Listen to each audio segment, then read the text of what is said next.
अरे चुप रहो एक बार भाई, सुन लो। हल्ला मत करो भैया। एग्जाम 100% पोस्टपोन्ड होगी, तो समय थोड़ी ताकत से लड़ना है। और कल हम यहाँ जेडीए गार्डन में इकट्ठा होंगे, 7 बजे तक सबको यहाँ जाना है। यहाँ से कैंडल मार्च करेंगे त्रिवेणी तक, त्रिवेणी से ऋषि सेतु तक। लेकिन जो आपके सामने जो बहनें जो नहीं आ रही है, उनसे कहो कि जो वर्तमान समय में जो पोस्टें हैं वो महज नाम मात्र की है, उनमें कुछ होना जाना कुछ है नहीं है। कई डिपार्टमेंट्स में तो EWS, OBC, MBC की पोस्ट 0 है, तो बात बनेगी नहीं। पद बहुत खाली है, अभी पद 1100 बढ़ा है। अगर ये एग्जाम पोस्टपोन्ड होगी तो पद बढ़ते होंगे 5200-5300, तो आप लोगों का भला हो जाएगा। इसीलिए अब सब कल यहाँ कैंडल मार्च में पहुँचो। दूसरा जो है मैं फाइनल ईयर है, BEd फाइनल ईयर है, उनके बच्चों के शेड्यूल अभी आए नहीं है, एग्जाम उनके हुए नहीं है, वो बच्चे भी वंचित रह रहे हैं, उनको भी मौका मिल जाएगा। नेट यूजीसी का एग्जाम भी क्लियर कर रहा है। तो कई ऐसी स्थितियाँ हैं जो एग्जाम को आगे करवाने के लिए पर्याप्त है, और जो तर्क है वो बड़े न्याय संगत भी है कि ये एग्जाम पोस्टपोन होनी चाहिए। अब इस लड़ाई में ये मैटर करता है कि आपके सिर कितने हैं, आपकी संख्या कितनी है। RS में महज बैठने वालों की संख्या 20,000 है, इसमें बैठने वालों की संख्या 6,000 है, लेकिन आने वालों की 6 लाख है। आने वालों की संख्या क्या है? कुछ नहीं है ना। तो आप लोग कोशिश करो, सब भाइयों को जोड़ो। कल के कैंडल मार्च के बाद में सरकार इसको गंभीरता से भी लेगी। कई मंत्रियों से अपन मिले हैं, प्रेमचंद बैरवा जी से, जोगाराम कुमावत जी से, मदन दिलावर जी से बात हुई है। उन्होंने कहा मैं इसको देखूंगा। CM में सारे अधिकारियों को लेटर पहुंचा दिए, 4-5 दिन से लगातार इस पर मेहनत कर रहे हैं सारे अधिकारी, सारे विधायक।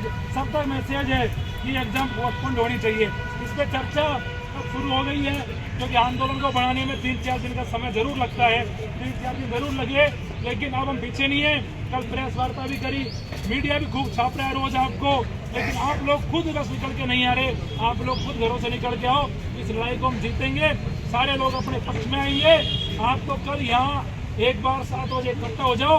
कैंडल मार्च के बाद 2-3 दिन में अपन धरना शुरू करेंगे और धरने पे बैठेंगे और आज पार की लड़ाई सरकार से लड़ेंगे, और सरकार को झुकना पड़ेगा, ये मुझे पूरा भरोसा है। क्योंकि ये मांग न्याय उचित है, और इतनी न्याय उचित मांग है कि आज तक जितनी भी एग्जाम पोस्टपोन्ड हुई है, मैंने इनसे बड़ी न्याय उचित मांग कभी नहीं देखी। पहले बच्चे कहते कि इसमें ये दिक्कत है, अभी कुछ बच्चे कह रहे हैं कि हमारा उस समय सिंदूर ऑपरेशन चला, तैयारी नहीं हुई। तो ये कोई मांग नहीं है, मांग है कि कोई है, ये कोई मांग ये है कि बच्चे रह जाएंगे, मांग ये है कि नेट यूजीसी का एग्जाम क्लियर कर रहा है, मांग ये है कि कई विभागों में पद 0 थे उस समय जब आपने फॉर्म भरवाए गए। तो पूरी जायज मांगे हैं हमारी, इसमें कोई डाउट नहीं है। तो आप लोगों को अपनी ताकत दिखानी है, सभी भाइयों को, सभी बहनों को। आप पीछे मत रहो, समाज का मुख्य हिस्सा हो। अगर आप आज पीछे रहोगी तो ऐसे मानो कल के दिन आप स्कूल में व्याख्याता बन जाते हो, पढ़ाने जाओगे, जो पढ़ाओगे तो इन्हीं को, तो कैसे आप आगे आगे पढ़ाओगे, कैसे समाज में भागीदारी सुनिश्चित करोगे? बढ़ चढ़ के हिस्सा लो। और जब तक महिला किसी आंदोलन में नहीं आती, वो आंदोलन सफल नहीं होता है। अगर आप सारी महिलाएं आंदोलन से जुड़ती हो, सभी बहनें जुड़ती हो, तो ये आंदोलन सफलता की ओर जाएगा। ये मैं आपको भरोसा दिलाता हूँ।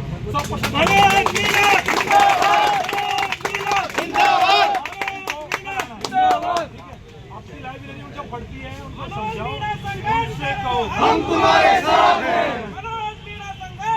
हम तुम्हारे साथ हैं, हम तुम्हारे साथ हैं। तो कल 7 बजे कैंडल मार्च के लिए पहुंचना है, आगे की रणनीति आज तय करेंगे। अभी आज से शाम से और विधायक आवास जाके जितने भी विधायक हैं उनको चिट्ठी अभियान शुरू कर रहे हैं, और कल नेता पकड़ो अभियान शुरू करेंगे। जो भी नेता मिलेंगे उनसे कहेंगे कि इस मांग में हमारा सपोर्ट करो, और आपके जो जनप्रतिनिधि हैं उनको फोन करो कि आपको वोट दे के बनाया है, चाहे आप मंत्री हो चाहे सांसद हो, और हमारी इस मांग में मदद करो। और आप लेटर पैड पे हमारी इस मांग को लिखो, सरकार तक मांग को पहुंचाओ।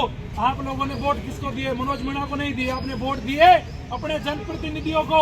आपके MLA AC लगा के सो रहे हैं, आपके बीच में वो नहीं है, आपकी मांगे नहीं उठा रहे, तो आपकी जिम्मेदारी है। जो भी MLA फोन करो, कोई मना कर दे तो मेरे से कह देना कि मनोज भाई इस MLA ने ये कहा कि मैं लेटर नहीं लिखूंगा, वो MLA अगली और विधानसभा नहीं पहुंचेगा। नहीं पहुंचेगा वो, चाहे कोई भी विधानसभा का हो। क्यों? क्योंकि आपको इन युवाओं ने चुना है आपको, और इनकी मांग के लिए अगर आप एक लेटर पर जारी नहीं कर पा रहे हो तो धिक्कार है ऐसे पद पर और ऐसे जनप्रतिनिधियों पर। तो आप चिंता मत करो, कोई भी समस्या आपको नहीं है इस आंदोलन में।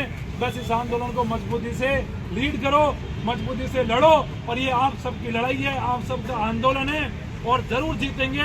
ये लड़ाई यार पार की है, अभी 3-4 दिन हुए हैं, और मैं कह रहा हूँ 4-5 दिन में ऐसा माहौल बन जाएगा कि आंदोलन में संख्या कई हजारों में होगी। राजस्थान में लोग एक ही बात कहेंगे कि आंदोलन तो एक ही हो रहा है, फर्स्ट ग्रेड पोस्टपोन का। ये भरोसा देता हूं मैं आपको। लेकिन आप लोगों को बस अपने भाइयों को जागरूक करना है, जो सो रहे हैं ना उन्हें जगाना है कि भाई सो मत, आंदोलन में चल, नहीं सोता रहेगा जीवन भर। तो उनको जगाओ, उनसे कहो कि अपने हक के लिए तुम्हें चलना है, लड़ना है। बाकी कोई भी किसी भाई के सजेशन है तो आप बता सकते हो। कल से कैंडल मार्च के बाद इस आंदोलन को नई दिशा मिलेगी और नई गति मिलेगी, और ये आंदोलन बड़ी तेजी से आगे बढ़ेगा, और भजन लाल जी को हमारी मांग माननी पड़ेगी, 100% माननी पड़ेगी। इसकी चिंता करने की बिल्कुल जरूरत है ही नहीं है। जरूरत यही है कि हम कैसे हमारे लोगों को कन्विंस करके इस आंदोलन से जोड़े, उनको इकट्ठा करें, उनको जागरूक करें, कैसे लड़ाई जीतेंगे। जय हिंद, जय भारत। सभी आज के लिए तो आयो, धन्यवाद है। कल इतनी ज्यादा ताकत में आओ, ये पूरा जेटिया गार्डन कल भरना चाहिए, तभी जाके इस आंदोलन में ताकत आएगी। अभी हमारी जो टीम है, कोर टीम जो काम कर रही है, उनको भी धन्यवाद दूंगा कि आप लोगों के लिए लगे हुए। 4-5 लोग लगातार घूम रहे। अभी यहाँ से हम विधायक आवास जाएंगे, वहाँ अपने जो जनप्रतिनिधि है उनसे बात करेंगे कि इस मुद्दे पर सपोर्ट करो, और नहीं सपोर्ट नहीं करेंगे तो फिर उनका इलाज भी करेंगे। क्योंकि हम ऐसे लोग नहीं हैं जो वो हमारी मांग नहीं माने और हम चुपचाप सुन के आ जाए। या तो हमारे काम करो, और नहीं तो तुम्हें विधानसभा में आने का कोई हक नहीं है। धन्यवाद। खुद के लिए लड़ रहे हैं, किसी भाई की कोई सलाह हो कर रहे हैं, भाई तो अपना साथ दे रहे हैं, बहुत बड़ी बात है। ये आंदोलन को नेतृत्व कर रहे हैं, लेकिन अपने को तो अपने क्या करना है, अपने को तो सीट मिलेगी ना, अपन सीट बढ़ेगी जब तो अपने को सीट मिलेगी ना। अपन तो तैयारी इसी चीज की कर रहे हैं। तो यदि अपन ही नहीं आएंगे, खुद की सीट के लिए नहीं लड़ेंगे, तो दूसरा भाई 1-2 दिन आएगा, बाद में कोई नहीं आएगा। ठीक है, तो ज्यादा से ज्यादा संख्या